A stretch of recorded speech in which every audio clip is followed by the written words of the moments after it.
এ বিন্দুর অসামঞ্জস্যতা ইকুয়াল দিয়ে লিখব m equal a minus u divided by u। A বিন্দুতে অ্যাকচুয়ালি জনসংখ্যা আছে 8, সরি এ বিন্দুতে জনসংখ্যা আছে 6, এ বিন্দুতে জনসংখ্যা আছে 6 আর উতে অর্থাৎ অপটিমাম পপুলেশন আছে 8 বসাইলাম, তাহলে আমরা পাই -2 ডিভাইডেড বাই 8, এটা আসবে -0.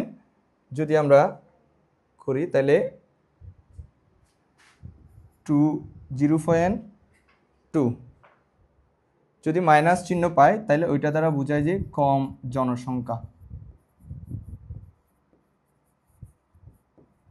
কম জনসংখ্যা নির্দেশ করে। তার মানে মাইনাস চিহ্ন আসলে আমরা বুঝবো যে এটা জনসংখ্যা নির্দেশ করে কম। এরপর যদি আমরা বি বিন্দু নির্ণয় করি তাহলে বি বিন্দুর অসামঞ্জস্যতার পরিমাণ লিখব, সূত্র লিখব m equal a minus u divided by u। এতে মূলত হচ্ছে অ্যাকচুয়াল পপুলেশন বোঝায়, বি বিন্দুতে অ্যাকচুয়ালি আছে 8 আর আমাদের দরকার উতেও আছে 8, তাহলে বোঝায় যে 0 ডিভাইডেড বাই 8 ইকুয়াল 0। 0 দ্বারা বোঝায় যে কাম্য জনসংখ্যা, অসামঞ্জস্যতার পরিমাণ বেশিও না কমও না, তার মানে জনসংখ্যা বেশিও না কমও না, সে কারণে এখানে অসামঞ্জস্যতার পরিমাণ হচ্ছে 0। যে পরিমাণ জনসংখ্যা আমরা প্রত্যাশা করি ওই পরিমাণ জনসংখ্যাই এখানে আছে। এরপর আমরা যদি সি বিন্দু নির্ণয় করি তাহলে সি বিন্দুতে অসামঞ্জস্যতার পরিমাণ যদি বের করি m equal a minus u divided by u।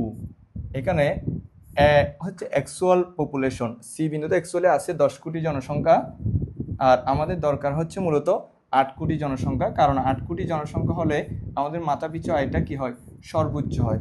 তাহলে এইখানে 10 থেকে 8 গেলে 2 ডিভাইডেড বাই 8, এটা হবে প্লাস 0.2।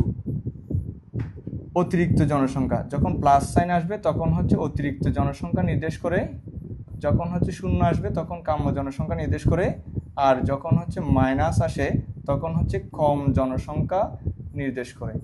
তার মানে আমরা এখানে 3টা স্টেটমেন্ট পাই, একটা হচ্ছে মাইনাস, একটা হচ্ছে 0 আর একটা হচ্ছে প্লাস।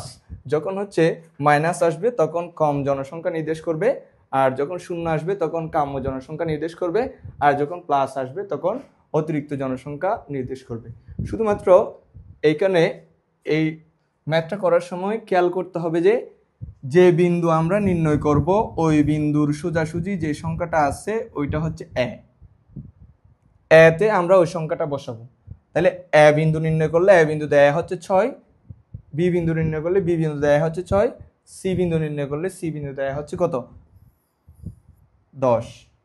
তার মানে এ নির্ণয় করলে এ হচ্ছে অ্যাকচুয়াল পপুলেশন 6, বি নির্ণয় করলে অ্যাকচুয়াল পপুলেশন 8, আর যদি সি নির্ণয় করি তাহলে অ্যাকচুয়াল পপুলেশন 10। আর সব সময় অপটিমাম পপুলেশন হচ্ছে সর্বোচ্চ মাথাপিছু আয় যেটা থাকে ওইটা, অর্থাৎ অ্যাকচুয়াল পপুলেশন প্রত্যেকটার ক্ষেত্রে উ হবে 8, প্রত্যেকটার ক্ষেত্রে অর্থাৎ এ বি সি তিনটার ক্ষেত্রেই উ হবে 8, আর পরিবর্তন হবে শুধুমাত্র এটা একবার হবে 6, একবার হবে 8, একবার হবে 10। অর্থাৎ এ যখন নির্ণয় করবো তখন এ হবে 6, আর বি যখন নির্ণয় করবো তখন এ হবে 8, আর যখন সি নির্ণয় করবো তখন এ হবে 10। তাহলে আমরা স্টেটমেন্ট পাই 3টা, যখন মাইনাস আসবে তখন আমরা বলে দিব যে এটা কি কম জনসংখ্যা নির্দেশ করে, আর যখন 0 আসবে তখন আমরা বলবো যে এটা কাম্য জনসংখ্যা নির্দেশ করে, আর যখন প্লাস আসবে তখন আমরা বলবো যে এটা অতিরিক্ত জনসংখ্যা নির্দেশ করে।